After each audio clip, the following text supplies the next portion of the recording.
Hello, welcome to Economics, Chapter 2, Economic Growth. This lecture, video quiz, applies to both 231 and 232, and we'll get started with it. Basically, today I'm going to tell you how to get rich. This is no fly-by-night scheme. This is nothing like, buy a bunch of real estate, put up a little bit of your money and use a lot of other people's money, loans from the bank, and hold it for 6 months, and you'll sell each property for $30,000 more than you paid for it. It's nothing like that. Here, I'm going to really tell you how to get rich. Now, the same things that can make a person rich under capitalism can also make a society better off, can make the world a better place. Now, we're going to start with what we call a Robinson Crusoe model. This is Robinson here. We'll assume that Robinson lands on an island. He's shipwrecked on a deserted island with nothing but the clothes on his back. Upon arriving on the island, Robinson would have to immediately start to go out and find the things he needs to survive: food, water, shelter. We'll assume he finds a cave to live in, a freshwater stream to drink out of, and a tide pool full of small fish to eat. Now, in order to survive, Robinson is going to have to catch fish. We'll also assume that Robinson knows everything that mankind knows about fishing. How to catch fish using the most primitive method, simply using his hands and mixing his labor directly with nature and pulling fish out of the water with his hands, all the way up to the most technologically advanced fishing trawlers, where to find the things to the raw materials to make it on the island, how to forge the metal, how to make this ship, and everything in between. Now, upon Robinson's arrival on this island, this would be a huge increase in the amount of technology. Yet, how would Robinson catch fish? Would he build the fishing trawler? And the answer to that is no, he would not use a fishing trawler to catch the fish, because by the time he got all the materials, made the trawler, long before he ever got close to completing it, he'd starve to death. So upon arriving on the island, Robinson would have to catch fish the very same way that the most primitive man, the first person ever to catch fish, caught fish, with his bare hands. So you can see here that simply increasing technology doesn't necessarily lead to economic growth. Now, we'll assume that Robinson, if he catches fish with his hands, can catch 3 fish per day. If he fishes from the moment he wakes up until the moment he goes to sleep, he can catch 3 of these small fish per day by hand. In order to survive, I hope you like the picture there, Robinson is going to have to eat at least 2 fish per day, so he can survive and maintain his strength so that he has enough energy to go out and fish the next day. Now, the next step up on the technology chain might be to build a spear. And Robinson knows that if he built a spear, he could catch 6 of these little fish per day. But it will take him 1 full day to build the spear. Knowing this, how could Robinson ever progress from catching fish with his hands at a rate of 3 per day and having to eat 2 to survive and fish the next day? How could he progress from that to building the spear when it would take him a full day to build the spear, which means he isn't fishing and he has no fish to eat, or at least he's not producing fish to eat? The only answer to this question is that Robinson would have to first save. He would have to go out, catch 3 fish per day, only consume 2 of them, take the third fish, dry it out in the sun, And then, after doing this for at least 2 days, he'd have 2 dried fish to put in his pocket while he went to go out and build the spear. When Robinson was ready, he would take those savings and invest them into the production of a good, in this case, a spear. Savings is the act of abstaining from consumption. If Robinson goes out and fishes all day and catches 3 fish, he could consume all 3 of them. The only reason he wouldn't would be to save them so that he could at some point in the future do something else other than fish. In this case, build a spear.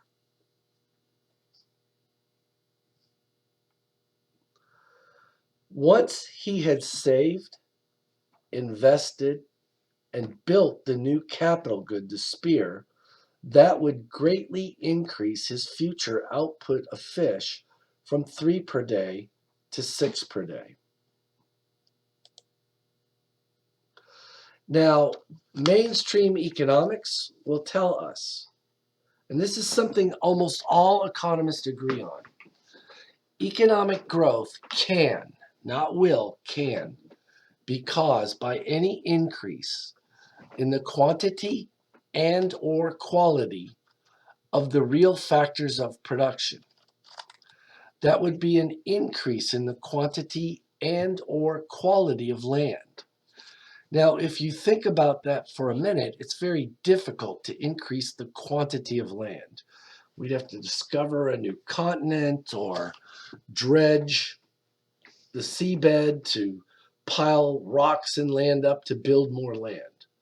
But remember, to an economist, land is more than a patch of dirt. From chapter 1, we said that land is any nature or God-given resource. So an increase in the quantity of land, we could discover new oil deposits. We could discover new mineral deposits. Now, increasing the quality of land, that can be done. One way is through increasing the fertility of soil.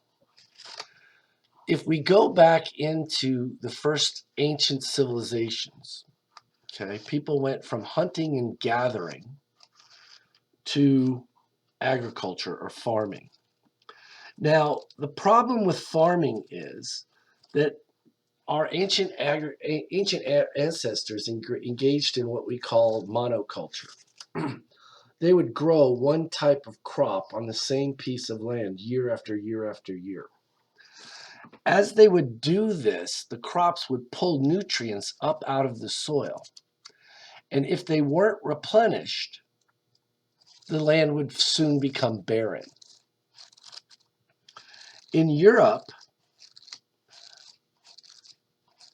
and if you look at ancient civilizations, they almost always appear on the sides of rivers. If you look at the ancient Mesopotamian, the Babylonian civilizations, if you look at Egypt, if you look at the Chinese, if you look at the Indian civilizations that arose, all of these early civilizations arose on the banks of rivers. Prior to this, if you wanted to engage in agriculture, you would grow on a piece of land for a while, it would become barren, and then you would have to move. We could not engage in settled agriculture because the land would become infertile, and we would engage in what we call slash and burn agriculture. We would farm a piece of land till it was no good, then we'd move somewhere else, usually a forested area, chop down the trees, burn them, that would add nutrients to the soil, farm that until it was barren, and then move on to the next place. Rivers provided a solution to that problem because large rivers flood. And when they flood, they take all of the nasty stuff at the bottom of a river, the fish waste, the gunk and stuff down there, and they spread it out over the land. As the water recedes and evaporates, all this good, nasty, nutrient-rich stuff from the bottom of the river settles on the land and replenishes the nutrients. So early civilizations lived around rivers that flooded. It is only near the end of the Roman Empire in the Middle Ages that people in Western Europe discovered a new technology for fishing called the three-field rotation or three-crop rotation system. Here, you would divide your field up, your land up into 3 fields. On one field, you would plant wheat, which pulls up nitrogen-based resources or nutrients out of the soil. On the other field, you would plant soy or something like that that puts nitrogen-based nutrients back into the soil. What wheat doesn't like, soy likes. What soy doesn't like and puts back into the soil, wheat likes. And then the third field you would leave fallow. And every year you would rotate the crops through the fields. So the field that had wheat this year would be fallow next year, and then we'd grow soy on it the year after that, and then wheat again. This allowed us to continually use pieces of land that weren't on rivers and be able to engage in settled agriculture and develop civilizations off of the river basins and floodplains. So that increased the quality of land. Most of us are alive today because of this technology. If we were to ever go back to hunting and gathering, as some environmentalists might like us to do, they've done studies. The continent of North America alone would only be able to support about 1 million people. It is only through the advances that we've made in agriculture, from three-crop system to improvements in farm implements, fertilizers out of oil, and genetically modified crops, that we've been able to produce enough food to feed the hundreds of millions of people who live on the North American continent. Going back to the Middle Ages, this technology spread throughout Europe and then the rest of the world. And that enabled us to grow more food, which caused economic growth and pushed out our production possibilities frontier. That increase in food allowed us to produce larger populations, which pushed the frontier out because that increased the quantity of labor, which allowed us to produce more food, which allowed us to engage in more agriculture and so forth and so on, and support larger populations. And later on, after the Industrial Revolution, support higher living standards. The second way that we can cause economic growth is through an increase in the quantity and or quality of labor. Increasing the quantity of labor is very hard. There's only 3 ways I know how to do it. You can increase birth rates, decrease death rates, or through immigration. Now, increasing birth rates is tremendously difficult, fertility rates. I had a plan for it, and it was actually stolen, I believe, by the Dutch government. My plan was that we would get sound trucks and drive them through neighborhoods at night playing Barry White. I believe it was the Dutch actually used this. Instead, they played Justin Timberlake. But increasing birth rates is very difficult. Decreasing death rates is also very difficult. That requires increases in preventative health care, more doctors, more nurses, more hospitals, more and better drugs. Very expensive. And the third way is through increased immigration. Now, in the first 2 instances, that is a net gain for the earth. If America increases birth rates and has more people, that doesn't decrease the labor supply in China or Europe. If we increase our medical care, we engage in more preventative medicine, that increases population in the US, but it doesn't decrease it anywhere else. Immigration, however, is a zero-sum game to some degree. If, say, people immigrate from China to the US has a higher population, it can achieve economic growth, but China would have fewer people, and that would contract the Chinese economy. The main factor with labor is increasing the quality of it, and that can be done in a number of ways. increases in education, training, simply job experience. The longer you work a job, the better you get at that job. So those are causes of economic growth, or can be. We can increase the quantity and or quality of capital goods. We can build more factories and plants. We can increase the quantity and or quality of technology, which allows us to produce greater output with fewer inputs, or the same number.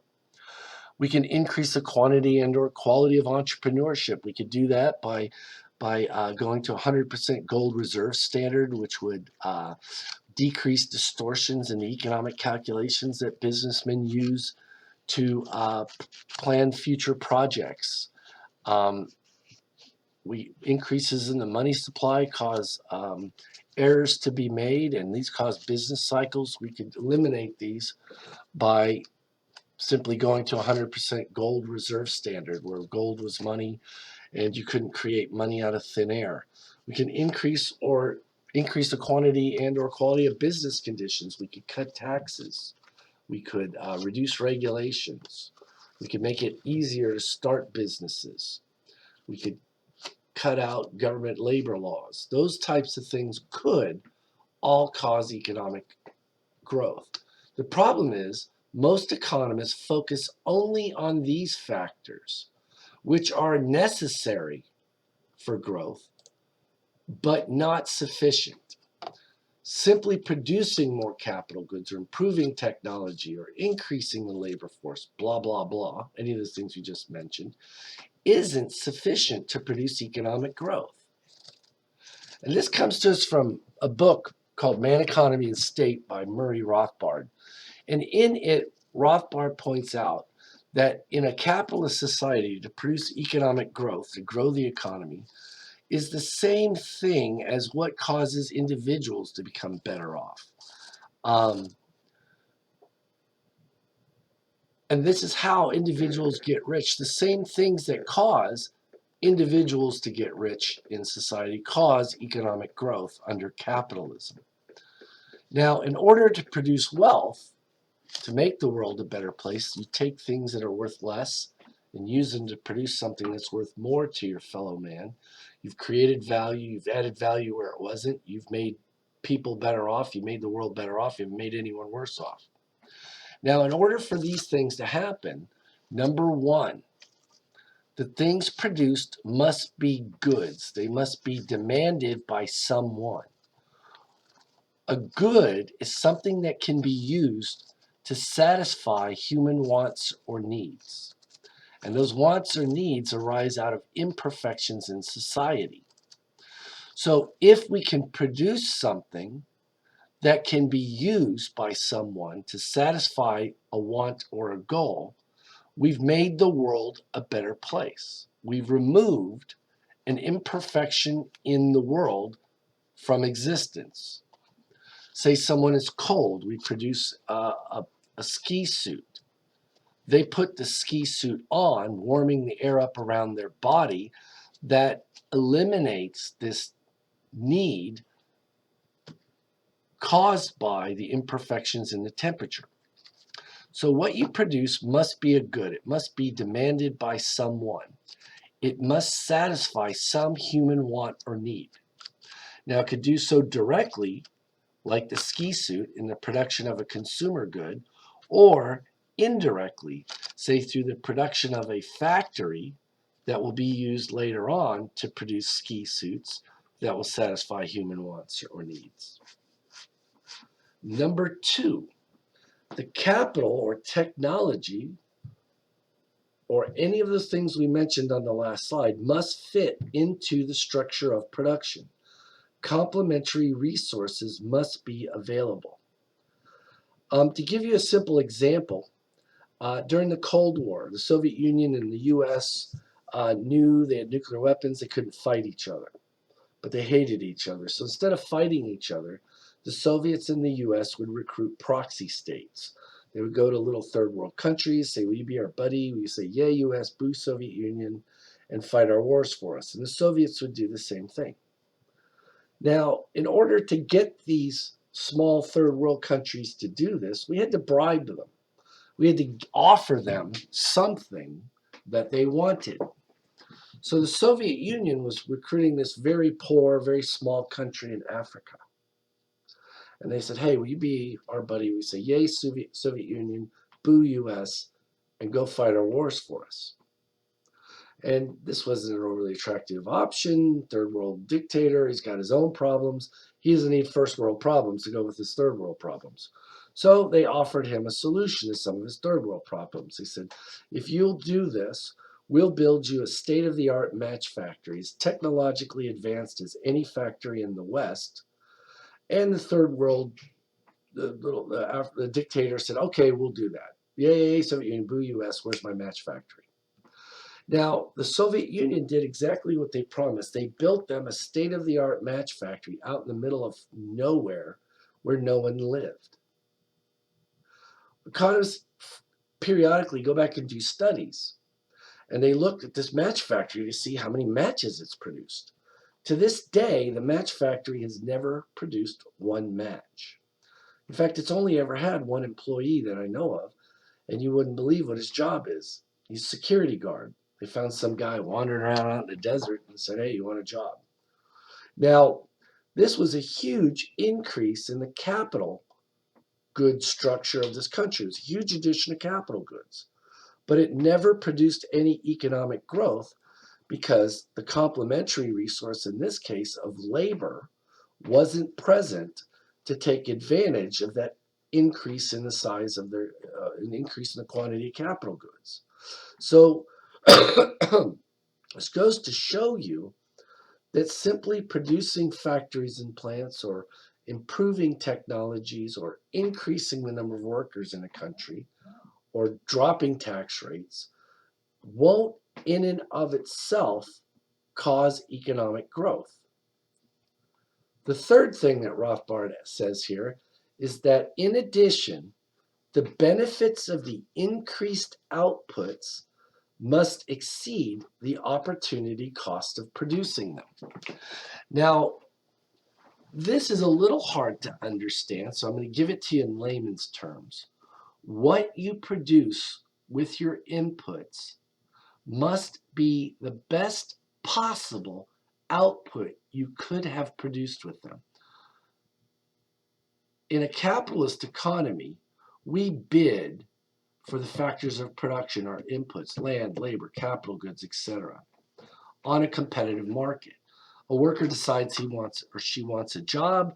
They go out onto the market, put out their resumes. Employers look at the resumes, see if they might be interested, call the employee in for an interview. Say 3 or 4 employees like or employers want to hire this person. They then will offer them wages based on what we call the discounted marginal value product of their labor. How much value they're going to add to the world in the future, discounted by an interest rate for time, because I have to pay you now and I don't sell the outputs until later. Now, the more value an employer thinks that you can produce, the higher wages they can offer to you. So employer A says, well, I think your discounted marginal value product is $8. I'll offer you $7.50. Next employer B says, I think it's $9, your discounted marginal value product. I can offer you more than $8. I'll offer you $8.50. And employer C thinks the discounted marginal value product is $15. And he'll offer something higher than $8.50. We'll just call it $9 an hour for this worker to come work for them. Those wages that are paid to the worker when he goes to work for company C represent the opportunity cost of his labor. The next best option, which was B.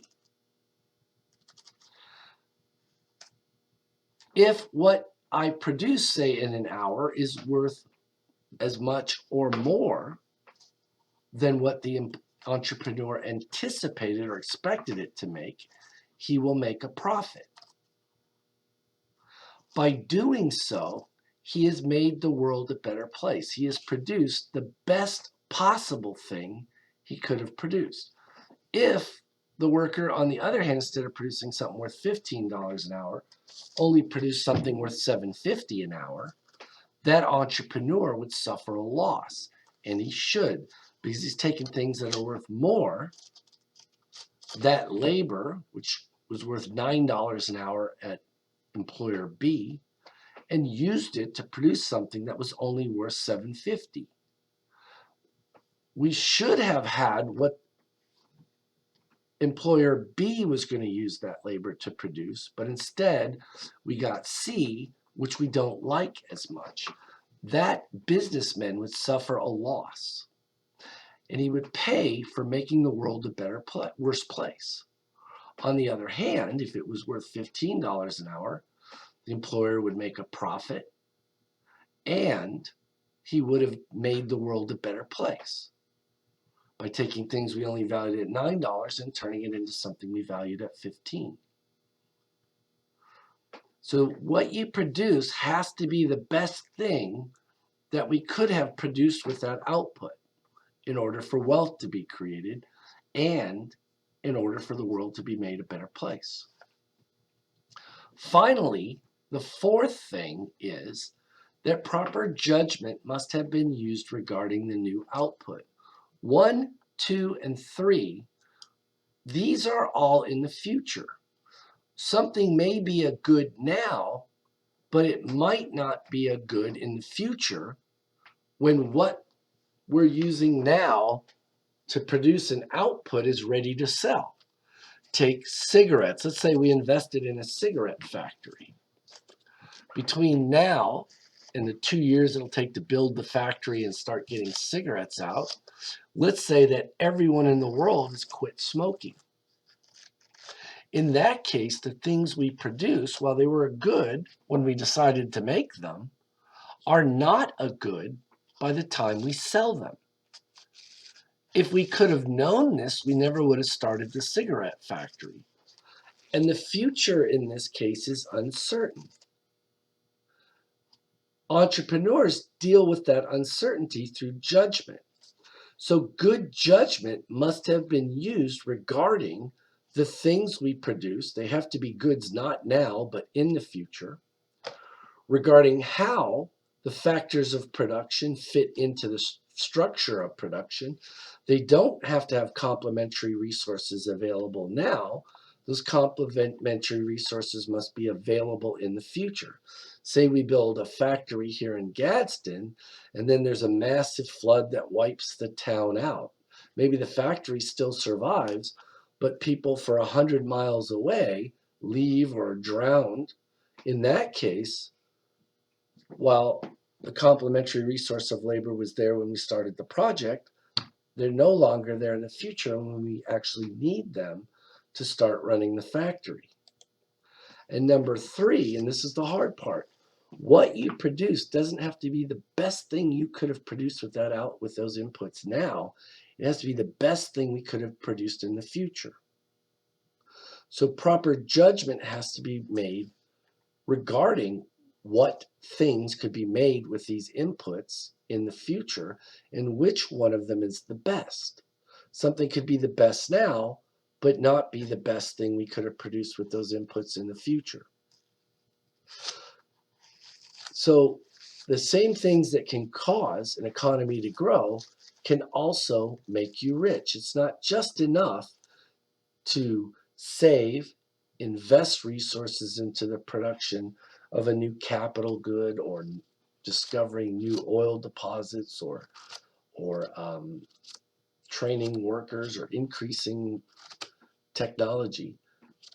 Those things have to meet these 4 requirements in order for them to actually produce wealth and cause economic growth.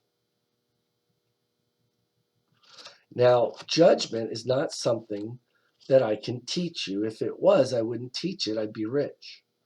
Judgment, we believe, is a talent or more like an art. You either have it or you don't. Some people have good judgment on these things and some don't. So to get rich, you either need to have this good judgment or find someone who does to make your investments for you. And that's what we try to do when we put money in a bank or we buy shares of a mutual fund or a company, is we're relying on some other person's judgment on these issues. Thank you and enjoy the quiz.